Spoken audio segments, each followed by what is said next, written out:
Welcome to On Map, On Mission. My name is Scott Rogers. Again, thrilled to have you with us today as we're having a conversation around how do we have meaningful conversations, specifically through the holidays with extended family and people outside of the family. How do we have conversations that we all enjoy? Today, our guest is Alison New, who's going to help us do just that. Come on and check this out.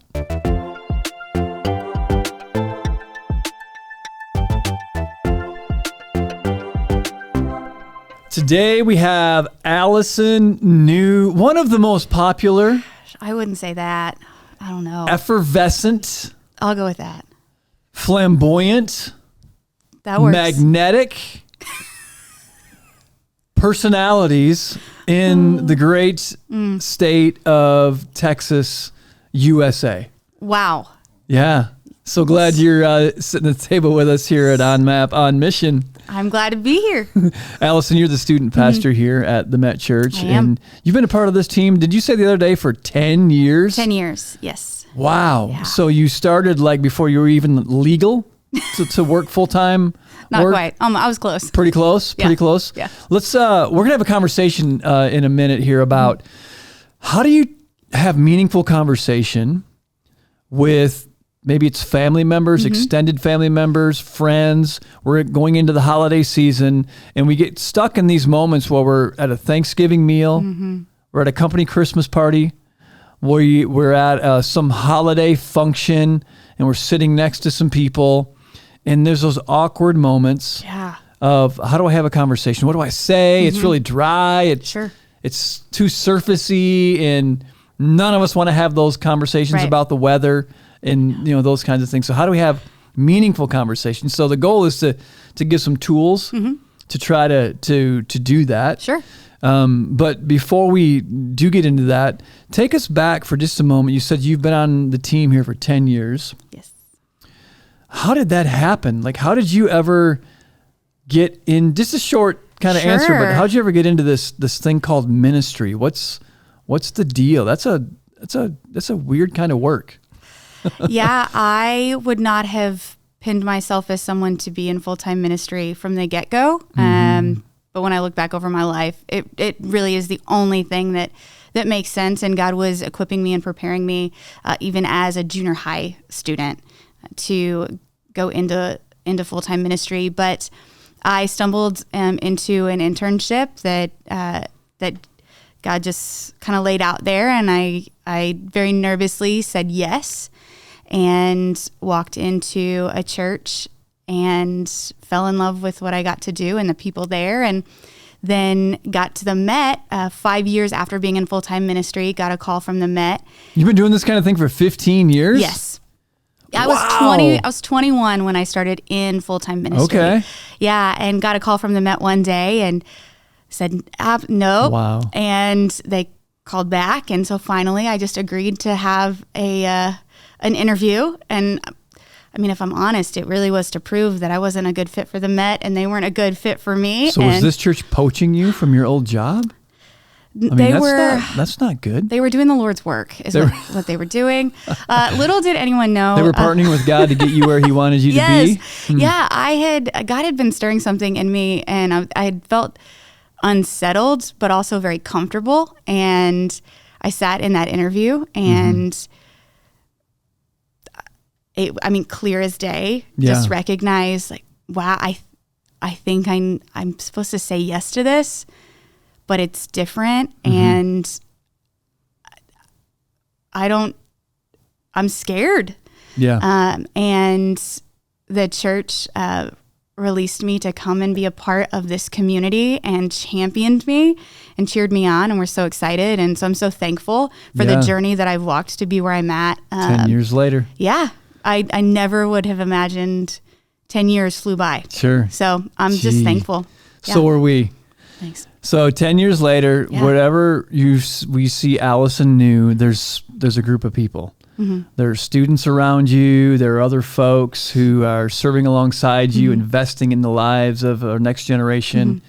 You're always in conversation with people. So to me, from the outside looking in, you're going to be an expert on this because you must know how to do this art of meaningful conversation with strangers and friends. And so I want to just throw out a couple things, and you can speak into them and you can expand on them. One is, first, just to give us some foundation, I find it pretty cool that Jesus tells us, do unto others as you would have them do unto you. Right. And that the application of that is so diverse and so broad. Yeah, it kind of bleeds into everything area in life, of your life. right? Yeah. So if I say, okay, I want to have meaningful conversation with Alison and her husband, Jeremy, because I would love for them to have meaningful conversations with me. I would love for them to be interested in me. Yeah. So much so that I'd love to talk to them. So when Jesus says, do unto others as you'd have them to do unto you, I think, well, how can I show someone that I'm really interested in who they are? And because that's what I want people to express to me. I want them to be interested in me. I want to be known. I want to be seen. Yeah. And so I think, well, how can I show my interest in someone? And so for me, and this is where I'd love for you to speak into this in any way that you would like, is I've learned to stay curious. Like curiosity seems like that's the catalyst to meaningful conversation. Yeah. I think everybody we have so many similarities. Like our stories are unique, our journeys are unique, but the human factor is so common. Right. And I think if we're going to be curious, we can be curious about one story, like where they've come from, where they are, what's going on. We can be curious about a person's struggle. We all have struggles, just like we all have a story. Yeah. And I think we can be curious about what's their passion, what are their interests, maybe even for some, what's their dream, or what's the dream they once had that that seems to have gone away. Yeah. But just being curious provokes so many questions, I think, that creates meaningful conversation. Have you found curiosity to be a benefit when you're trying to talk to people? And what do you think about all that stuff that I just said? Yeah. So I would even back up more. The beginning of being curious is wanting to know someone's name. There's such power in a name, and so even addressing someone by their name. And look, y'all might end up at holidays with second cousins, stepbrothers, nieces, and you don't know their name, and just the vulnerability to introduce yourself and then play a little name game in your head to try to remember their name and address them by their name. So how do you ask someone for their name? Like when they think you should remember their name. Okay, so how do you do it without like my wife Shelly? She won't do it. She's like, I can't ask them for their name again because I'm supposed to know their name. I'm like, well, what are you gonna do? Yeah, if my husband's not around to bail me out and let me do some weird introduction thing where I'm halfway. Hi, this is Jeremy, and you're hoping that the other person will introduce themselves. Yeah, if he's not around for that to happen, I have just learned to just own it. And tell the truth. Yeah. Hey, I forgot your name. I am so sorry, but your name has absolutely slipped my mind. Yeah. I'm mortified. Yes. What is? And then they laugh it off, and we move on, and it happens. But so just be honest and own it and ask them again. Hey, can you tell me again what's your name? Yeah. You just hope that it's endearing. Yeah, right. So then how do you remember it? What do you do in there? Some mind association thing or something? Either mind association. Like Jeremy, Germany. Right. You're married to Germany. Like I'll tag it. If I know a fact about them, then I'll tag it to their name. And then like. How do you do that? So you know me, my name's Scott. Or Scott Silver Scott's, like if you like say you were wearing a silver wedding band and I noticed that, then I would do something like Silver wedding band Scott. That's how I remembered all my answers on tests growing up. So it works for me. That's great. There's other tricks like as you are talking to that person, use their name 3 times. But even just in the simplicity of say it's your Uncle Paul, and clearly you know his name. Use his name in the conversation. Yeah. So I think that breeds a curiosity of I'm locked in. I know who I'm talking to. And then to be just in being curious, just sitting and listening, allowing for pause as people are telling story is okay. So here's the worst question. Okay. That takes zero curiosity. Oh yeah. How are you doing? Like that's a horrible question. That's a question that ends all conversation. Yeah, it's like it's a yes or no kind of thing. I'm good. Yeah. Okay, good. We're all faking it. Great. So we're right or they go, I'm horrible, and then you're thinking, I got to go over and talk to Aunt Sally because I don't want to hear right. Look at the time. I need to. Yeah. I heard my name. Yeah. So what have you found in curiosity about one story? Like how do you ask people to start sharing a little bit about the journey that they've lived? Like, how do you do that? So I ask. What do you say? What are the words? Hey, tell me your story. Yeah? Really? It's really that easy? Yeah. What and don't we all want to tell our story? What has life been like? If I'm sitting with somebody, a family member that I haven't seen in a while, so like what has life been like over the last year for you? Like three. I do this. That's a good question. I do this with my students all the time. Instead of saying, "Hey, how was your week?" I say, "Give me like 2 high points of the week and 2 low points of the week." And it actually causes them to sit and think, wait, what actually happened? What was meaningful? Yeah. What do I want to share? Yep. A lot can come from that. So asking for like a specific number of, hey, what was the best thing about this last year for you and your family? And then allow people to just open up and share. And then that's where you can dig in and ask follow-up questions as well to get more detail. I used to ask our teenagers when they were teenagers, obviously, what went well today? And most of the time they would say nothing, because teenage was hard. But if they would, I said, no, come on, like what went well? And they were forced to kind of think about something that was good or okay. And, and then, be like, what could have been better instead of like, what was wrong, just to kind of feed that monster, but like what could have been better. Yeah. And maybe and then when they would share a little bit of that, depending on the tone of the conversation, if they were still into it, I'd say, what would you do different if you were to do that over again? Yeah. And get them thinking about their behavior and stuff like that. But it's just that curiosity instead of just trying to shut it down. Yeah. Curious, share. What's your story? That's great. Yeah. I love that. I love it. So what about struggle? How do you ask someone to start talking about struggle without it being just a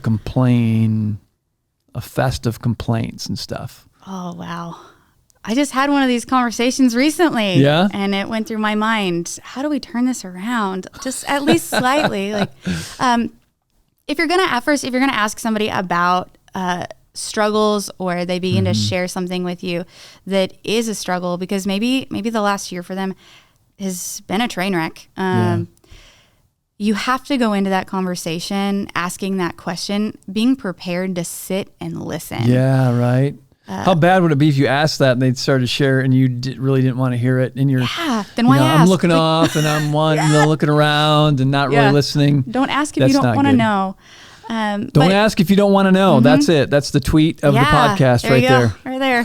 Put that in quotes. But I think with a question like that, as you begin the conversation, I can tell you things to avoid. Don't say, well, everything will be okay. Right. It'll all work out. Well, it could be worse. Avoid any of those little cliche sayings, because you can't guarantee that things are going to be okay. Right. You don't know how it's going to turn out. You don't know if it could have been worse, but to recognize, I do this with our students a lot, recognizing, especially with teenagers and their brain development, when something goes wrong in their world and they are explaining it, it is their world. There is nothing beyond that moment. And it's all, everything's on fire. So just to acknowledge and sit and listen, and with body posturing and eye contact, and let them know, like, I'm sitting with you in this and I hear you. You don't have to understand it. You don't have to have answers to problems. Yeah. But and I find myself doing this more often, when somebody is sharing something with me about a struggle and they even try to minimize their feelings, and they say something like, I mean, I know it'll be okay. They'll even say, I know it'll be okay. It's not that bad. I'll just look at them and I will say, you know what?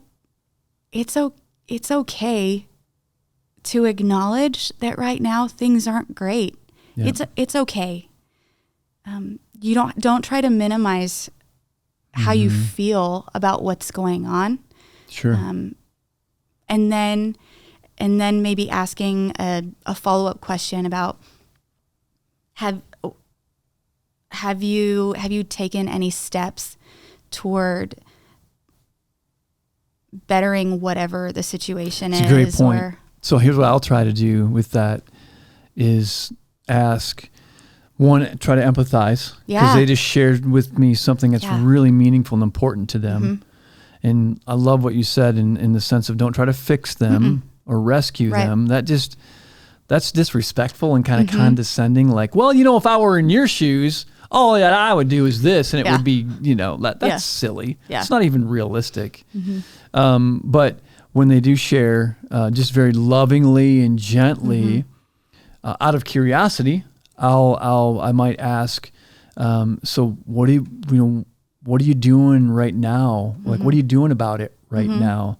Are you doing anything that you're finding helpful right now? Yeah. And that gives you an idea of, like, are they just complaining, or are they actually trying to work out their struggle and do something through it? Yeah. And it might turn the conversation toward a solution-oriented type of conversation, but it still comes out of curiosity. Yes. And it's a question. Yeah. So instead of saying, well, Alison, you might, you should do this, like, you should, don't ever use those words. You should. Yeah. I wouldn't even use, you might want to. If anything, I would ask, hey, can I share something with you that I have found helpful for me? Yeah. That might help you. And then I'll share maybe a possible solution or a step in the right direction. Yeah. But trying to fix them, and that goes nowhere. That ends all curiosity. Right. Right. Right. So we're talking about being curious, but here's another big one. Can I go on to the next one? Sure. And I struggle with this so much, but I'm getting better. I got to be honest. It's in these conversations and curiously asking questions to try to create meaningful conversation that I encourage us to avoid self-references. So what that means is, while you're sharing something with me, my normal go-to mode is to, I really want Alison to know that I care about her and that I kind of get it and I empathize. So while you're sharing something, I'm thinking about how I have a similar circumstance. And then my response is, Alison, thanks for sharing. I did the same thing, or I've been really struggling with the same thing too. Or I've had, it's all me. Right. I'm self-referencing in response to you sharing something about you. Yeah. I have just found it's incredibly selfish and shuts things down, because once I turn it to me, then you're like, okay, well, I'm good. We're good. Yeah. You don't struggle with that though, do you? Not at all. Self-referencing? Oh no, I feel like I'm self-referencing right now. So it feels weird saying it. No, I asked you if you struggled with it. I do. I do. And it's actually something over the last probably 2 months that I have noticed more and more. And I'll catch myself, and then somehow, like, I'll quickly share whatever it is, and then I'll, like, quickly try to be like, okay, but back to you, like, talk to me more about, and I'll try to, like, end it with, but tell me about your experience more. And because we're going to catch ourselves doing that. And I think the really unique thing about self-referencing is I can't speak for everyone, but for me, there is just this ingrained thought of, it's so important for me to try to find ways to identify with people. And so when I have a similar story or a similar situation or something super in common with what someone is sharing with me, my natural instinct is to want to say, oh, me too. Let me, and I'll tell them about my story. Do you do that because you think it comforts them or acknowledges them? Yeah, it's like I'm trying to say like, we're connected and we belong, but the reality is that fellow strugglers on the green planet. But it's like the reality is like people don't need us to relate; they just need us to listen. And if we're willing to listen, then that's what builds the connection. Sure, that's what actually makes us relate, and it shuts down our curiosity when I'm trying to think about how I relate. While they're sharing, I'm not listening very well now. No. And it just shuts down my curiosity. So here's what I'm trying to practice, and maybe it's helpful for our listeners, is when someone is sharing something about their story or their struggle or their passion or interests, I'm listening for keywords. Now that's subjective. Sure. What you might think is a keyword is different than what I would think. But I'm thinking, I'm listening for emotional statements. I'm listening for persons, places, or things. Right. And I'm listening for, this sounds like I'm a geek, doesn't it? Like I'm listening for adjectives. Sure. Where it was very expressive, like it was amazing, or it was so hard. That was fun. And I'm going, keyword. And as I keep talking, then I'll ask another question based on one of those key words. Yeah. Now, you said that it was really fun when you and Jeremy went to Chicago and you went out for dinner. Like, what else do you guys do for fun? Just asking questions around keywords. Yeah. Is that helpful? I think it is. Yeah. What was so amazing about that?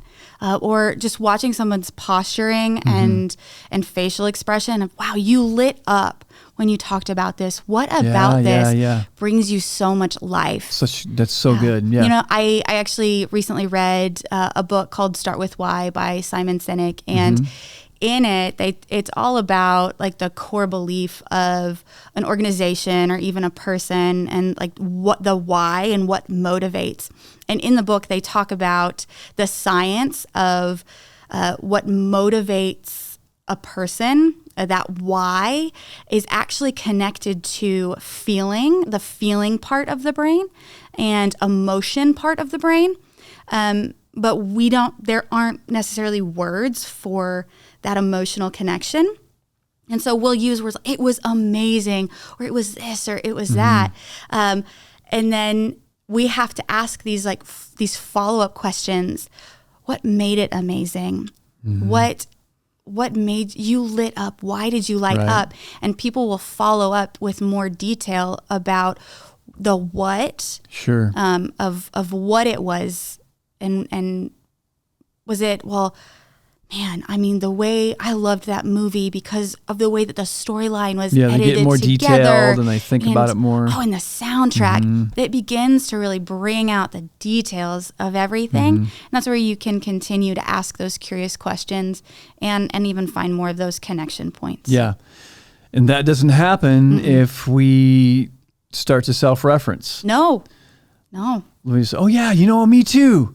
I went to Disney, and then it's just silly. So great ways to cultivate meaningful conversations with our crazy family, crazy people we're around. Yeah. By the way, we're crazy too to some people, the way they look at us. Sure. But how do we do that? And it's really around staying curious, curious about their story. Yeah. Maybe even about their struggle if it's an appropriate place and time. Yeah. What are their passions, their interests?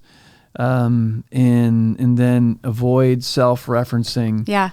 I think it's going to help us to have some really good conversations with folks throughout the holiday season. Absolutely. And you had referenced I didn't self-reference, did I? You didn't self-reference. Okay. You referenced scripture in Matthew with the do unto others, like treat other, however you would like to be treated, then treat others that way also.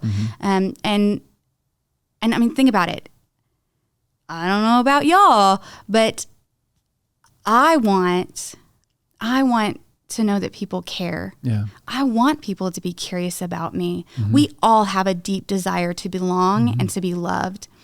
And when we are willing to create that type of connection, and even to model what it is we are looking for, let's be the ones that go first, that ask the questions, and that model that type of relationship, because eventually it will come back around. I want people to be curious about me, but I also have to be willing to be the one that steps up and models that, so that people feel the impact of that and also want to be that way. And I think of the passage in Ephesians 4, do everything with humility and gentleness and patience, and be willing to make allowance for one another's faults. Like, we are going to be at holidays, at dinners, around tables, and in living rooms with people who are going to cheer on a different team at that Thanksgiving, football game. We're going to have different views on life. But when we're able to approach the people in our family and our friends with kindness and humility and gentleness, we're going to get a lot farther than we would if we would just make our differences known and don't start with that. Don't start with your own story. Lean into someone else's. And please don't start with, how are you? Right. That ends the conversation. Yeah, that's good, Alison. Thank you so much for sharing your perspective and just the wisdom that you're bringing to the conversation. It's going to be helpful for a lot of us during this season. Thanks for being with us. You're welcome. Thanks for having me. This was fun.